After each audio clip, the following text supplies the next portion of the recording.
This show is a part of the podcast network of the Walled Garden Philosophical Society, an international community of philosophers and seekers dedicated to the pursuit of truth, wisdom, virtue, and the divine, wherever they may be found. To find out more, go to thewalledgarden.com. Hey everybody, welcome to my series on Seneca's writings, and in today's episode I'm going to be covering the last couple of verses of Seneca's fourth epistle. And if you've read Seneca before, then you'll definitely know that what he likes to do often at the end of his letters is to sign them off with a certain quote or a passage that he's read or heard from another philosopher who he admires, right? And one of the philosophers that he often quotes is Epicurus. We know that Seneca was very interested in the Epicurean philosophy, and one of the great things about Seneca was that he really put a high importance on not just learning from people within your own philosophy or discipline, but going elsewhere and seeing what value you can find in other philosophies, in other ways of life, so that you can bring them back into the fold and allow them to benefit you also. And in the last couple of verses here, he's signing off the letter, and he's essentially giving us one last little bit of advice before he signs out. So he says the following, quote, "I must end my letter, so let me share with you the saying which pleased me today. It too is culled from another man's garden. Poverty brought into conformity with the law of nature is great wealth. Do you know what limits the law of nature ordains for us? Merely to avert hunger, thirst, and cold. In order to banish hunger and thirst, it is not necessary for you to pay court at the doors of the purse-proud, or to submit to the stern frown, or to the kindness that humiliates. Nor is it necessary for you to scour the seas or go campaigning. Nature's needs are easily provided and ready to hand. It is the superfluous things for which men sweat, the superfluous things that wear our togas threadbare, that force us to grow old in camp, that dash us upon foreign shores. That which is enough is ready to our hands. He who has made a fair compact with poverty is rich." End quote. So there's a few interesting things that it seems Seneca is trying to convince us of by sharing this quote from Epicurus here. And the quote was that poverty brought into conformity with the law of nature is great wealth. So we've already discussed in previous episodes this idea that Seneca tries to convince us of, which is essentially to restructure our perceptions about what it means to have true wealth and what it means to be rich. Changing the definition of what true wealth is from, having these externals around you and having power and success, worldly success, to it being really an internal game. And not only that, but as the quote suggests that Seneca shared, true wealth comes from living a life in conformity with the law of nature. And this is, of course, an idea that the Stoics were very familiar with, as well as the Epicureans. It's this idea that a truly meaningful life is one which is lived in agreement with the laws of nature. And we've discussed on this show before the idea that what the philosophers are trying to do, in a sense, is to try and figure out the laws of the cosmos, the universal patterns and systems that are in place, which really govern our lives, and which, if we were able to live in agreement with or conform ourselves to, would leave us in a state of eudaimonia, which is, of course, the flourishing life. And so Seneca goes on to explain, based on this quote, that he feels that there are a few things that nature kind of takes care of for you, in that, you can find food, you can find water, and you can, find shelter from the cold. And he also kind of explains that you don't really need to go around sucking up to people in order to get these things. You don't need to lose your soul in order to get these things.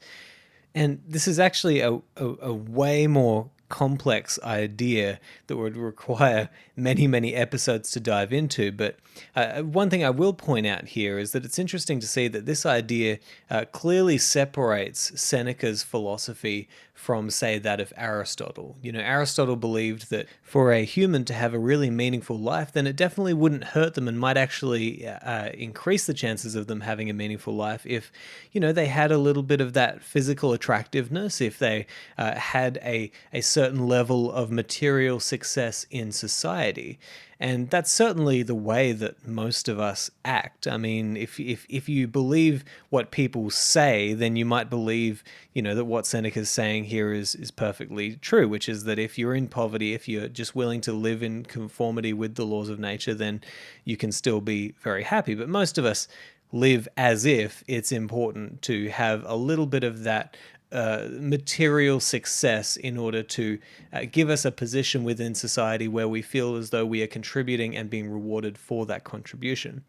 But something that we also see in this kind of passage where Seneca is talking about how little we need to live a flourishing life when we conform our needs to nature, is we see the real influence both on Epicureanism as well as Stoicism of the Cynics. And we know that Stoicism is a philosophy born straight out of the Cynics. I mean, Zeno of Citium spent a lot of time with a man called Crates of Thebes. I believe he spent 20 years. I might be wrong. It might have been 10. But he spent a lot of time with this philosopher. And cynicism, you could say almost that cynicism was an experiment in seeing just how little a human being could have in terms of possessions and worldly needs in order to live a flourishing life. There's a great story about the Cynic philosopher Diogenes, who went down to get a drink from the lake, I believe it was.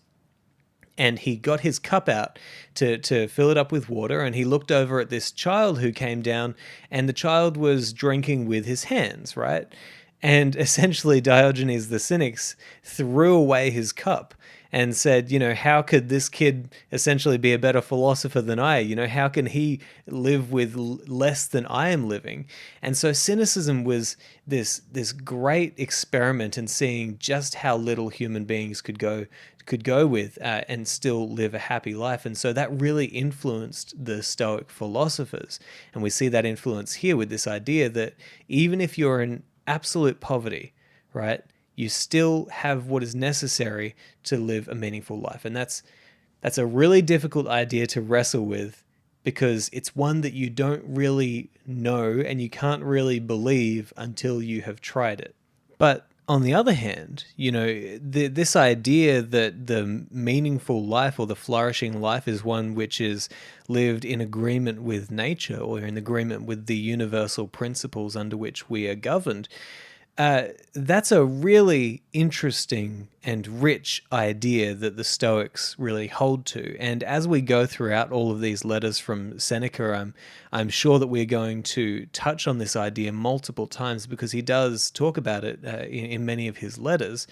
And I know that we're going to be able to form a more complete picture of what this idea actually means. But for now, I just want to point out that within this idea is one of the most interesting and captivating promises to those who seek this way of life. And the promise is simply this: if you are able to understand the universal patterns that continue to repeat themselves and the commonalities between all things that essentially govern us in this cosmos, and if you are able to live your life in agreement with those universal principles, the Stoics call it universal nature, then what is promised to you is a meaningful, flourishing life, pretty much no matter what happens to you.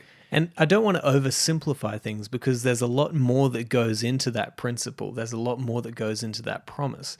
But for the purposes of this discussion, I just want to remind you that when you read something like this, when you read something like poverty brought into conformity with the law of nature is great wealth, it's really easy for us to, you get that little icky feeling inside, like, is is it really, are there really people who are in terrible poverty and still able to live a meaningful life? I don't quite know if that's possible.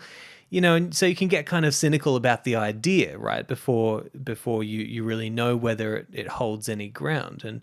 And you can also play the other side, which is just to accept it blindly and say, heck yeah, even in poverty, I'm going to be happy. And that kind of, ignorance of thought is also not particularly helpful, because if you just take the idea like that without thinking about it properly, then you're probably going to get hit pretty hard if you do ever fall upon bad times. And, just because you have this ideology in your head that tells you that a life lived in accordance with nature's laws is good even in poverty, then that doesn't mean that you're going to actually feel fulfilled if you find yourself in poverty, right? And so what I'd really encourage you to do with these sorts of ideas is to not say yes or no, but to use a word and a thought process that was given to me by Sharon LaBelle. I may have shared it with you on previous episodes on this series, but the word is po. And it essentially means to let an idea sit within your mind. Sit with an idea. Don't say yes or no. Just meditate on it for a while. See what happens when you think about this idea. And I've certainly found this process to be of unbelievable value to me in my thinking process when I'm trying to wrestle with certain philosophical ideas.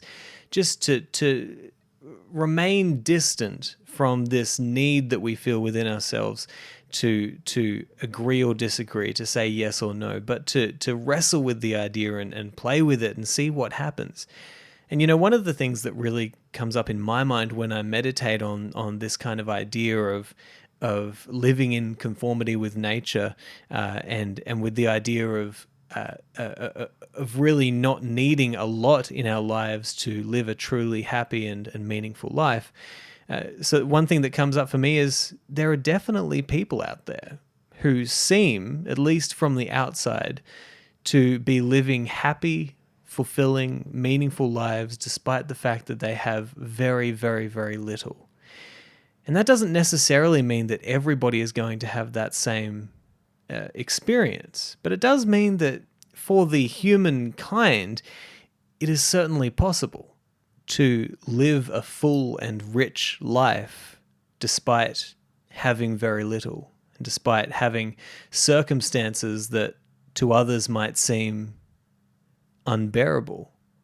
And so that should definitely make you think. It should definitely make you question your attachment and your felt sense of need when it comes to the external niceties, which we often chase with such vigor.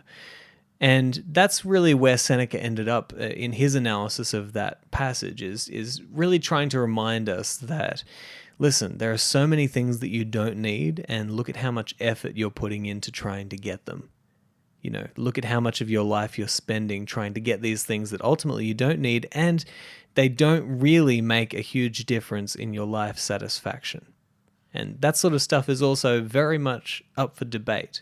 But one other thing I want to point out is that as we continue in this series, I will definitely, as I said earlier, be interested in diving a lot deeper into this idea of living in conformity with nature, because it is really the state that the Stoics were aiming at.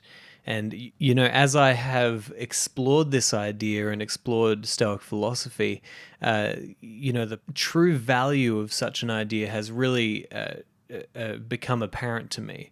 And I really want to dive deeper into it because it's so rich in really valuable life advice. So we'll definitely be doing that. But other than that, I really hope that you took away something of use from today's episode. And I'll talk to you next time.